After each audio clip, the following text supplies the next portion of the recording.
Number 7 is movement fluidity. Something we do a lot in the durability code is like locomotion extensive circuits. So things like cariokas, things like skipping, things that are kind of like sprint drills, like dribbles, ankle dribbles, shin dribbles, this kind of stuff. Jogging, running, natural locomotion in all planes of motion. So not just straight line, but we're talking forward, backwards, side, and rotational. We do like these rotational skips, which is awesome. But this is what a lot of people are missing.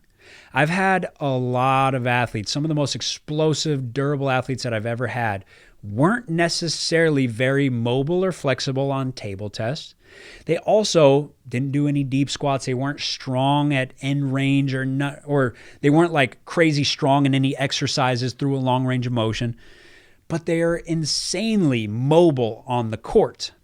I'm going to talk about this a little bit with my point number 8, but the main thing is fluidity, energy transfer, contract, relax. In the weight room, we do all this contract, contract, contract, go, go, go. How about the other part of that? How about relax? How about turn that muscle down so that it doesn't have excess tension? Like if you're sprinting, if you're running, it is so much less about overall flexibility and so much more about when you're turning muscles on and when you're turning them off and how fast you can turn them off. I don't care how mobile you are. You cannot be a flexible, mobile sprinter, cutter, jumper, mover, because that is all its own individual skill. So skill of movement is the bigger piece of the picture. Of course, we want the range and the flexibility. That stuff gives us a buffer. That stuff is a good idea to get. But that is just one step. That is leading us closer to the promised land. And the promised land is that fluidity of movement. You got to look at one thing we got to look at is your ratio between how much are you in the weight room to how much just natural human locomotion do you do.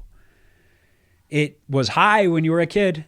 When you were a kid, it was very high. When you could go out and just play and feel good, it was high. You went and you played soccer, you played basketball, you ran, you did hopscotch. You did all this stuff, which was kind of just natural human locomotion.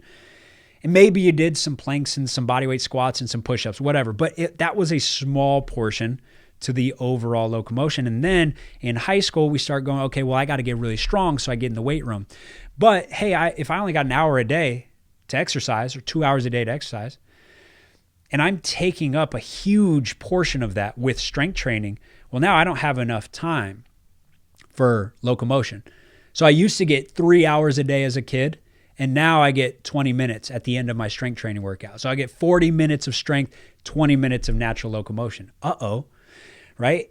There's some potential competition with lifting itself, but I'm less kind of stoked on that idea because I've seen so many athletes, myself included, where I will get really strong in the weight room, but still the meat and potatoes of my movement day is natural locomotion. It's running, it's agility, it's playing sports, it's plyometrics.